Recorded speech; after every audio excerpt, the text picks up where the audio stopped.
आपण शिकतोय मुखावर नियंत्रण कसं ठेवायचं याविषयी आणि काही मूलभूत गोष्टी मी तुम्हाला आज सांगणार आहे, ज्या यापूर्वी मी कधीही सांगितल्या नव्हत्या. आपण आपल्या मुखाने काय बोलू नये याविषयी मी तुम्हाला 6 गोष्टी सांगितल्या होत्या आणि आपण बोललो होतो न्याय करणं, टीका करणं, कुरकूर, गर्व, नकारात्मक असणं यासारख्या बऱ्याचशा गोष्टी आहेत ज्या मला खरोखर महत्त्वाच्या वाटतात. आता आपण मुखाशी संबंधित 6 गोष्टी शिकणार आहोत. मुखासंबंधी, कारण तुमच्यासाठी काय टाळायला हवं हे शिकण्यापेक्षा काय करायला हवं हे शिकणं गरजेचं आहे.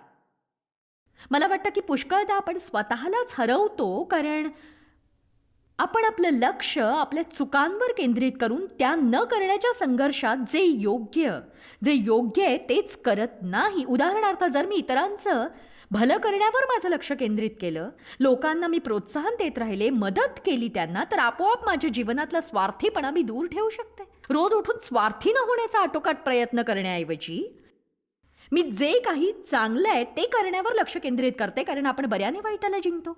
आणि बघा, आपल्या सगळ्यांसाठी हाच मार्ग योग्य आहे. आपण चुकीच्या गोष्टी न करण्यापेक्षा योग्य गोष्टी करण्याकडे आपलं लक्ष केंद्रित करायला हवं. आणि मला वाटतं आपण स्वतःचं खच्चीकरण करतो जेव्हा आपण सतत असं म्हणतो की मी अमुक करायला नको, मी तमुक करायला नको, मी हे करत नाही. बघा, मी याविषयी दक्ष असते, मी याविषयी फार काळजी घेते.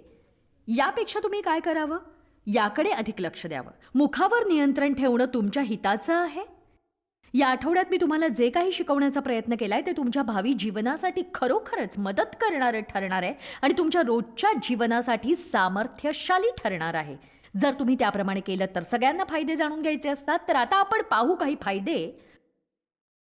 जर तुम्ही आपल्या मुखाने जे बोलू नये ते न बोलता जे बोलायला हवं तेच बोललात, तर तुम्हाला तुमच्या सगळ्या प्रार्थनांची त्वरित आणि अद्भुत उत्तरं मिळतील. यशाया 58 वचन 9 हे याच्या समर्थनासाठी उपयोगी आहे. तुम्ही आता आत्म्याने भरणार आहात. देवाबरोबरच्या केवळ एका सहवासामुळे किंवा तुम्ही आपल्या जीवनात देवाने तुम्हाला पवित्र आत्म्याने भरावं अशी प्रार्थना केल्यामुळे देव तुम्हाला स्पर्श करेल हे कायमस्वरूपी असेल असं नाही. बघा, आपल्या जीवनातून गळती होतच असते. आपल्यातून आत्मिक गोष्टी अगदी पटकन निघून जातात. इफिस्करास 5 नुसार आपण नेहमी पवित्र आत्म्याने भरलेलं असलं पाहिजे. इफिस्करास 5:18 मध्ये प्रभू म्हणतो, आत्म्याने नेहमी भरलेले असा. एकमेकांना स्तोत्रे, गीते म्हणून दाखवा. आपल्या अंतःकरणात प्रभूला गायनवादन करा. दुसरं भाषांतर म्हणतं, एकमेकांना स्तोत्रे आणि गायने म्हणून दाखवा. तर मी म्हणते आपण दोन्ही गोष्टी केल्या पाहिजेत. माझ्यासाठी हे महत्त्वाचं आहे की तुम्ही पवित्र आत्म्याने भरलेले असा असं म्हटल्यावर तो आपल्याला सांगतो की आपण कसं बोलायला हवं. आणि मला हे खरंच खूप आवडतं.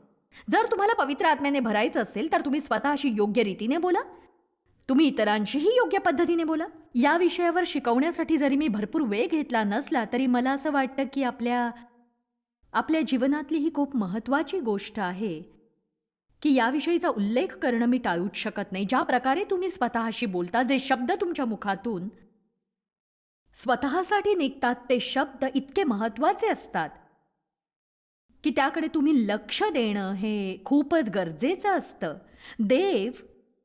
देव तुमच्याविषयी जे बोलतो तेच तुम्ही स्वतःविषयी बोलायला हवं. जगभर तुम्ही जाऊन पहा की ज्या लोकांनी आपल्या तोंडाला शिस्त लावलेली नसते ते लोक स्वतःविषयीच भयंकर अशा गोष्टी बोलत असतात. मी चांगलं करूच शकत नाही, माझ्या हातून काही चांगलं होतच नाही, प्रत्येक वेळी मला जरा जरी पैसे मिळाले काहीतरी घडतं आणि ते पैसे खर्च होतात, माझ्यावर कोणीही प्रेम करत नाही. तुम्ही असं बोलणं थांबवा, कारण तुम्ही आपल्या कबुलीपेक्षा वर येऊ शकत नाही हे लक्षात घ्या. तुम्ही नीट ऐका. इब्रीमध्ये बायबल म्हणतं आपण पत्करलेल्या गोष्टींचा महायाजक येशू आहे. वाव! याचा अर्थ आपण जे बोलतो तेच करतो. पत्करणं म्हणजे सारख्याच गोष्टी बोलणं होय. जे देव बोलतो तेच आपण बोलायला हवं. याला वचन शिकणं असं म्हणतात, याला वचन बोलणं म्हणतात. भावनेच्या भरात म्हणा किंवा इतर लोक बोलतात म्हणून आपण बोलू नये, आपल्या दैहिक विचारांनी आपण बोलू नये, आपल्या परिस्थितीनुसारही आपण बोलू नये, तर आपण देवाचे शब्द बोलायला शिकायलाच हवं. कारण येशू म्हणाला, माझी वचने जीवन आणि आत्मा आहे.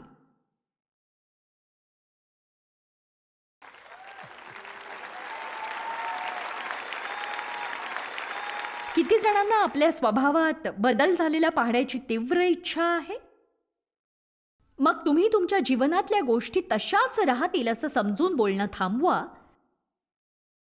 असं बोलणं थांबवा की ओ ही माझी समस्या आहे, मी इथे अडखळतोय, मी याच्या बंधनात आहे, बाबा हीच तर माझी समस्या आहे, ही समस्या मला भेडसावतीये, माझं नेहमी इथेच अडतं. तुम्ही फक्त एकच करा, वचनानुसार ज्या गोष्टी आहेत त्या जीवनात येतील असा विश्वास ठेवा. तुमच्या खाण्याच्या सवयी बिघडल्या असतील तर दिवसभर असं म्हणू नका माझी खाण्याची सवय बिघडली आहे.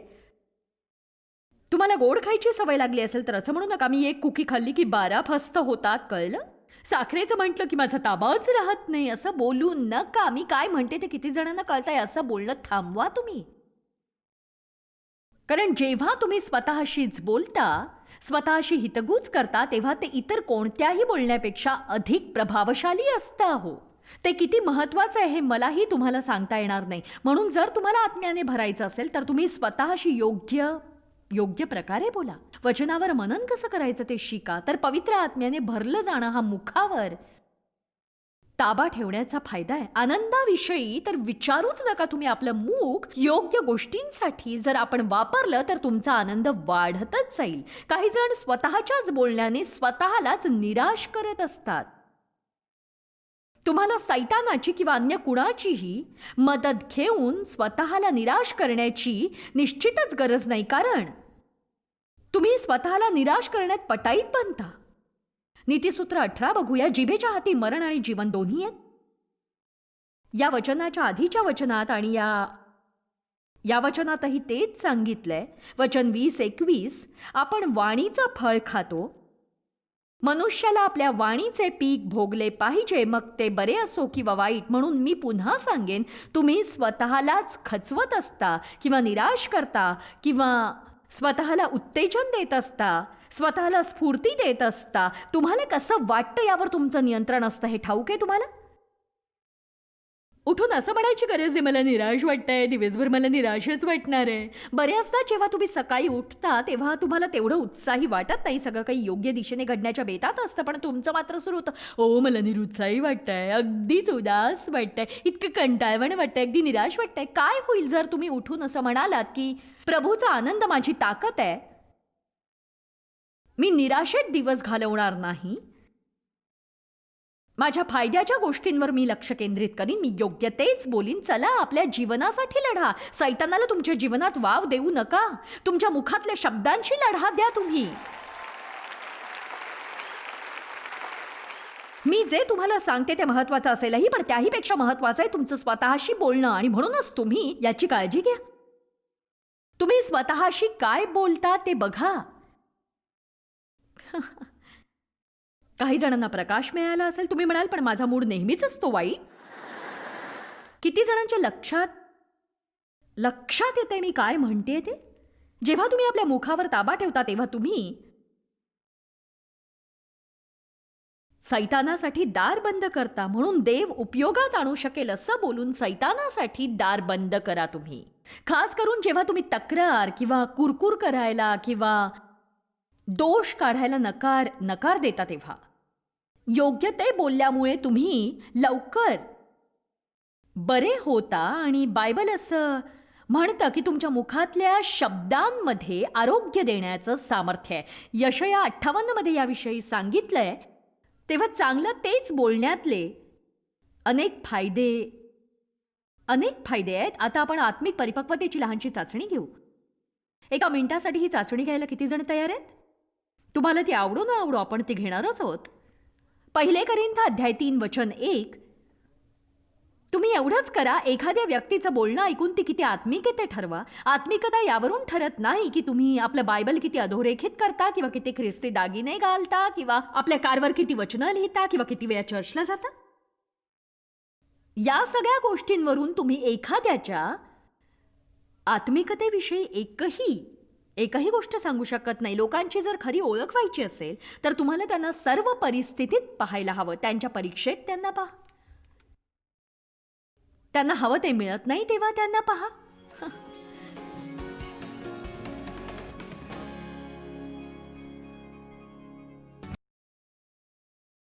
1 करिंथ अध्याय 3 वचन 1 महान प्रेषित पौल करिंथ येथल्या मंडळींविषयी बोलतो. तो पवित्र आत्म्याने भरलेला होता आणि अनेक कृपादानांनी भरून कार्य करत होता. बंधुजन हो, आध्यात्मिक माणसांबरोबर जसे बोलावे तसे तुमच्याबरोबर मला बोलता आले नाही, तर जसे आपण दैहिक लोकांबरोबर बोलतो म्हणजे ख्रिस्तातल्या मालकांबरोबर बोलतो, तसे मला तुमच्याबरोबर बोलावे लागेल, ख्रिस्तातल्या बालकासारखे.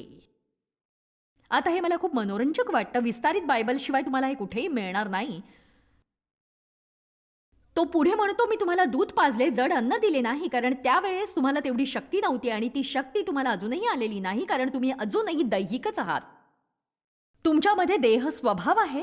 आणि आता तो सांगतो की त्याला कसं कळलं ते आध्यात्मिक नाही, त्याला समजलं ते त्यांच्या बोलण्यावरून. तो म्हणतो, तुम्ही देवासोबत चालणारी मुलं आहात, पण तुम्हाला योग्य कसं बोलायचं ते कळलेलं नाही, तुम्ही योग्य ते बोलू शकत नाही.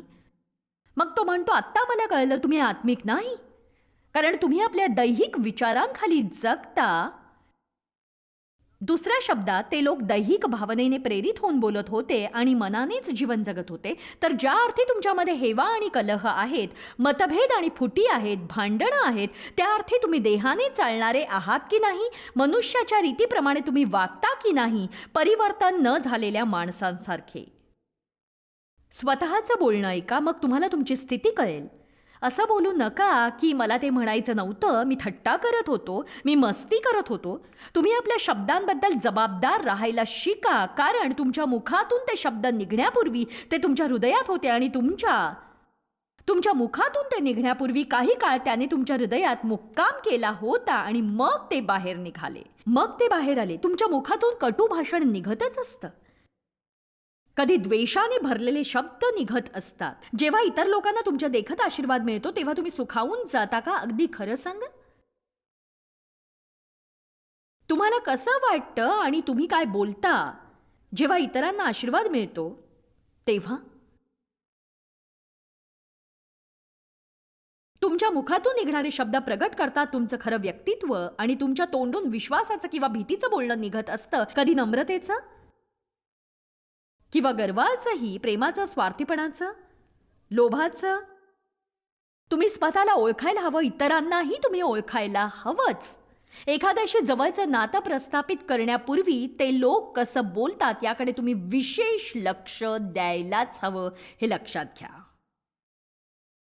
नकारात्मक लोकांसोबत जास्त राहू नका. मी असं म्हणत नाही त्यांची संगत सोडून द्या, कारण तुमच्या साक्षीचा प्रभाव त्यांच्यावर पडून त्यांना मदत होऊ शकते, पण तुमच्या आतल्या गोटातल्या लोकांमध्ये कोण असायला हवं याविषयी तुम्ही काळजी घ्यायला हवी. आणि बघा, प्रत्येकाकडेच मन उघडं करू नका. स्वार्थी आणि लोभी लोकांसोबत जास्त काळ राहू नका. आपला एक पाय जगामध्ये आणि एक पाय देवाच्या राज्यात असं करणाऱ्या लोकांसोबत जास्त राहू नका. ते सहज शक्य होईल असं मला वाटत नाही, पण असे लोक तडजोड करणारे असतात, दैहिक असतात. प्रत्येक ख्रिस्ती व्यक्ती आत्मिक आहे की नाही हे ठाऊक नसतं. बरेचसे ख्रिस्ती लोक दैहिक असतात. जे हृदयात असतं ते मुखावाटे निघतं. जेव्हा तुम्ही आपलं तोंड उघडता तेव्हा तुमचे विचार शब्दरूपाने बाहेर पडत असतात. भीती वाटतेय ना? ठीक आहे, तर 6 गोष्टी तुम्ही आपल्या मुखाने करायला हव्यात आणि यात तुम्ही व्यस्त राहिलात तर जे तुम्ही करायला नको ते तुम्ही करणार नाही. क्रमांक 1, मला माहित नाही हे करण्याचं सामर्थ्य तुमच्यात आहे की नाही, पण बघा, ही गोष्ट तुमचं जीवन पूर्णपणे बदलून टाकेल आणि तुमच्यात कधीही नसलेलं सामर्थ्य तुम्हाला बहाल करेल. जितक्या गोष्टींना तुम्ही आशीर्वाद देऊ शकता तितक्यांना आशीर्वाद द्या. तुमच्यात आशीर्वाद किंवा शाप देण्याचं सामर्थ्य आहे. आपल्या मुखाच्या शब्दांनी. गणना अध्याय 6 बघूया.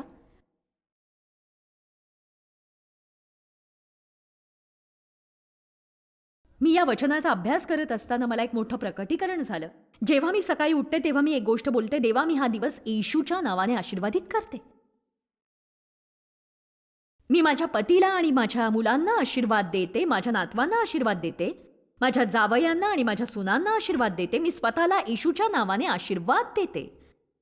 मी आशीर्वादाखालीच राहणार आहे. मी आत किंवा बाहेर आशीर्वादितच असते. हे, तुम्ही इतर काही बोलू शकता, त्याची सुद्धा तुमच्या जीवनात भरच पडत जाईल. अशी गोष्ट तुम्ही का बोलावी ज्यामुळे काही घटत जाईल? जे देण्यासाठी ख्रिस्त मरण पावला ते हिरावून घ्यायला तुम्ही सैतानाला वाव देऊ नका. तोंड बंद ठेवा. चला आता पुढे वाचूया. आणि देव मोशेला म्हणाला, अहरोनाशी आणि त्याच्या मुलांशी बोल. तुम्ही इस्रायेलास याप्रमाणे आशीर्वाद द्या. तुम्ही त्यांना असे म्हणा, देव तुला आशीर्वाद देव आणि सांभाळो. देव आपला मुखप्रकाश तुझ्यावर पाडो व तुझ्यावर कृपा करो. परमेश्वर तुझ्याकडे प्रसन्न मुख करो आणि तुला शांती देवो. या प्रकारे त्यांनी माझे नाव इस्रायल लोकांवर मुद्रित करावे, म्हणजे मी त्यांना आशीर्वाद देईन, असे परमेश्वर म्हणतो. तेव्हा प्रभू तुम्हाला आशीर्वाद देव. प्रभू तुम्हाला सांभाळो. प्रभू आपला मुखप्रकाश तुमच्यावर पाडो आणि तुमच्या जीवनावर असा आशीर्वाद असणं अद्भुत आहे. आणि तरीही मला या शब्दाचं सामर्थ्य कळलं नव्हतं. मला तेव्हा हे तितकंसं कळत नव्हतं की तो काय करत होता. आणि मला शंका आहे की तो दोन्ही गोष्टी करत असावा, कारण पालकीय शाळेत कदाचित त्यांना अशाच रीतीने सेवेची समाप्ती करायला शिकवलं असेल. साहजिक या शब्दांसोबत विश्वासही पाहिजे. म्हणून मला हे महत्त्वाचं वाटतं की मी तुम्हाला याचं स्पष्टीकरण देईन, कारण मी हे आशीर्वाद प्रार्थनापूर्वक तुम्हाला देणार आहे. तेव्हा तुम्ही विश्वासाने याचा स्वीकार करण्यासाठी मन तयार करा.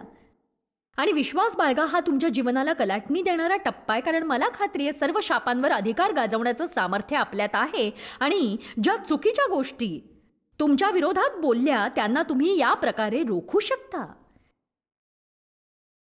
याकोब अध्याय 3 वचन 10 मध्ये बायबल म्हणतं, माझ्या बंधूंनो, एकाच तोंडातून स्तुती आणि शापही निघतात. या गोष्टी अशा प्रकारे होता कामा नये. आपण अशा मिश्रणावर पूर्णपणे मात करायला हवी. काहीतरी नकारात्मक बोलून तुमचा दिवस शापित करू नका, तर उलट सकाळी उठून असं म्हणा, मी हा दिवस येशूच्या नावाने आशीर्वादित करतो. आज मला आशीर्वादच मिळेल. मी बाहेर जाईन आणि आत येईन तेव्हा आशीर्वादित असेन. अनुवाद 28 तुम्ही बघावं असं मला वाटतं. या अध्यायातल्या ज्या गोष्टी तुमच्या गरजेच्या आहेत त्या तुम्ही पुरेशा वाचून लक्षात ठेवा. आणि मी तुम्हाला उत्तेजन देते की तुम्ही प्रत्येक दिवशी आपल्या जीवनासाठी त्यांची घोषणा करत जा. आणि लक्षात ठेवा की इतरांपेक्षा फक्त तुम्हालाच तुमच्या जीवनावर अधिकार आहे. हे ठाऊक आहे तुम्हाला? इतर कुणीही तुम्हाला काहीही म्हटलं तरी मला त्याची पर्वा नाही, कारण तुम्ही योग्य तेच बोलून त्याचं म्हणणं खोटं ठरवू शकता. तुमच्याजवळ हे करण्याचं सामर्थ्य आहे.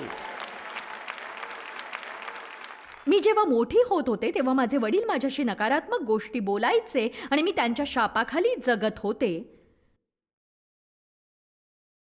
पण मी आपल्या मुखाने देवाचे वचन विश्वासाने बोलून त्या गोष्टी उलथून टाकायला शिकले. इतर लोक आपल्यासाठी ज्या नकारात्मक गोष्टी बोलतात त्या गोष्टी आपण वचनाद्वारे उलथून टाकायला हव्यात. कोणी आमेन म्हणणार आहे का? अनुवाद अध्याय 28 तुझा देव परमेश्वर याची वाणी तू लक्षपूर्वक ऐकशील आणि या ज्या सर्व आज्ञा आज मी तुला सांगतो त्या काळजीपूर्वक पाळशील, तर तुझा देव परमेश्वर पृथ्वीवरील सर्व राष्ट्रांपेक्षा तुला उच्च करील. तू आपला देव परमेश्वर याची वाणी ऐकशील तर हे सर्व आशीर्वाद तुझ्याकडे धावत येतील. नगरात तू आशीर्वादित होशील आणि शेतीवाडीत तू आशीर्वादित होशील. तुझ्या पोटचे फळ, तुझ्या भूमीचे उपज व तुझी खिल्लारे आशीर्वादित होतील. मग माझा कुत्राही आशीर्वादित आहे. माझी मुलंही माझ्या पोटचं फळ आहेत म्हणून तेही आशीर्वादित आहेत. माझी मुलं आशीर्वादित आहेत. माझं स्वयंपाकघरही आशीर्वादित आहे. मी स्वयंपाक करत नसले तरी ते आशीर्वादित आहेच. तू आत येशील तेव्हा आणि बाहेर जाशील तेव्हा आशीर्वादित आहेस. चला आता तुमच्या मुखातून देवाची स्तुती बाहेर पडणार आहे का? मी घरातून बाहेर पडताना आशीर्वादित आहे. मी दुकानात जाताना आशीर्वादित आहे. मी बाजारातही आशीर्वादित आहे. मी कामावर आशीर्वादित आहे. मी वाटेवर आशीर्वादित आहे. चला सैतानाला वेडं करूया. आपल्या जीवनावर अधिकार गाजवायला शिका. तुमच्या जीवनावर तुमचा सर्वाधिक अधिकार आहे. तुमच्या शब्दांनी तुमच्या जीवनाची नासधूस करणं आणि एखाद्या पालकाला ते नीट करायला सांगणं सोडा.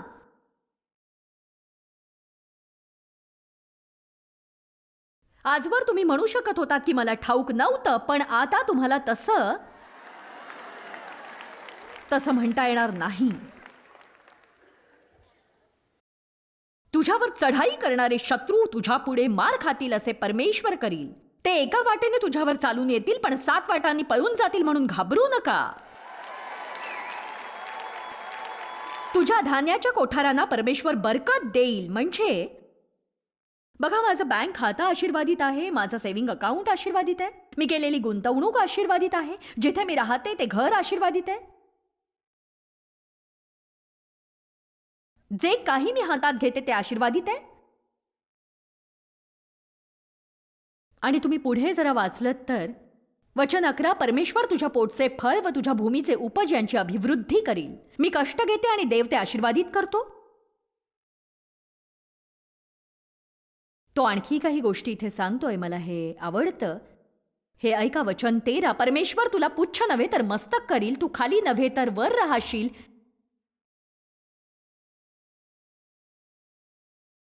हीच गोष्ट मी अनेक वर्षांपासून सांगते आणि आज मी जिथे आहे तिथे असण्याचं हे एक मुख्य कारण आहे. आपल्याला याची जाणीवही होत नाही की देवाने जे भवितव्य आपल्यासाठी आखून ठेवलंय त्याला आपण अडथळा आणतो, देवाशी सहमत होत नाही म्हणून. आणि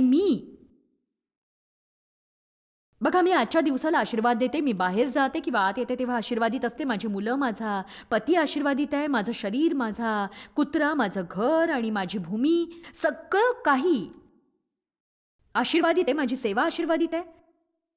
थोडा प्रकाश पडू दे सैताना, मी आशीर्वादित आहे.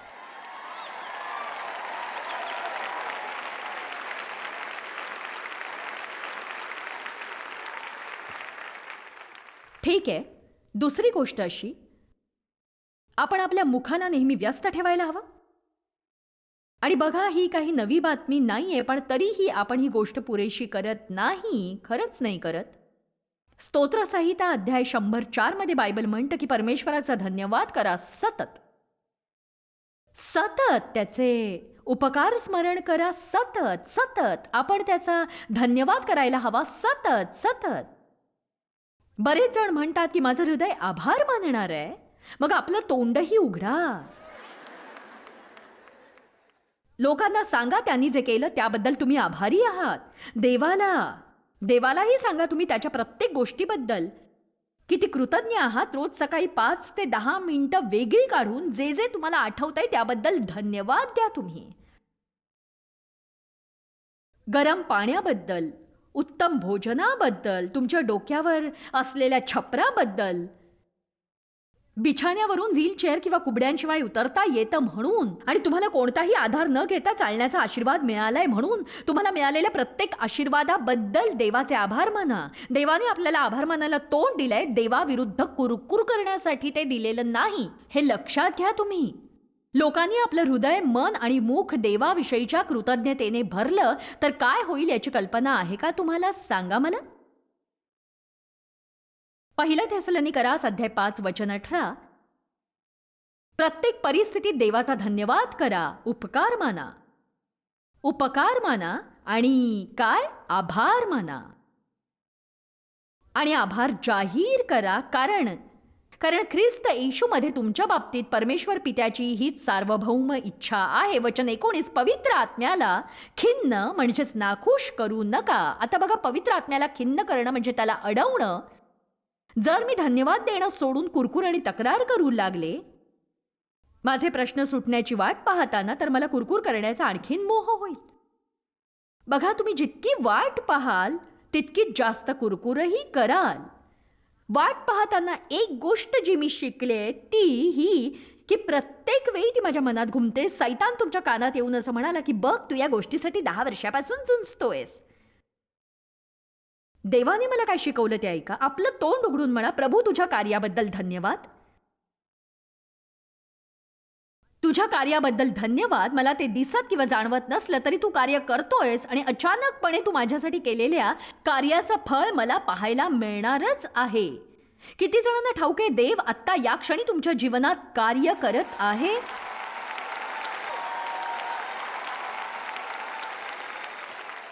जेव्हा आपण मोठ्या गोष्टी घडताना पाहतो तेव्हा देवाने त्या त्याच वेळी केलेल्या नसतात, तर तो त्यासाठी आधीपासून कार्यरत असतो आणि परिस्थिती आणि हृदय आणि मन आणि अधिकार आणि राष्ट्र बदलतो. आणि मग अचानक आपण मोठ्या गोष्टी घडताना पाहून म्हणतो, अरे बापरे, देवाने बघा काय केलंय. देव आत्ताही मोठं कार्य करतोय, ज्याबद्दल आपण त्याचे आभार मानू. प्रभू, सर्व काही तुझ्या नियंत्रणात आहे आणि दुष्ट स्थापला जाणार नाही म्हणून तुझे आभार. तू सर्वश्रेष्ठ आहेस म्हणून तुझे धन्यवाद प्रभू. तू सर्वोच्च आहेस म्हणून तुझे धन्यवाद. काय बोलू नये आणि काय करू नये यापेक्षा काय बोलावं आणि काय करावं यावर जर आपण लक्ष केंद्रित केलं तर आपल्याला अधिक यशप्राप्ती मिळेल. म्हणून हृदय आणि मुख अशा गोष्टींनी भरा ज्या देव तुमच्याविषयी आणि तुमच्या परिस्थितीविषयी बोलत आहे आणि ज्या तुम्ही इतर लोकांसाठी बोलायला हव्यात. आणि मग बघा तुमचं जीवन कशा अद्भुत पद्धतीने बदलून जातं ते.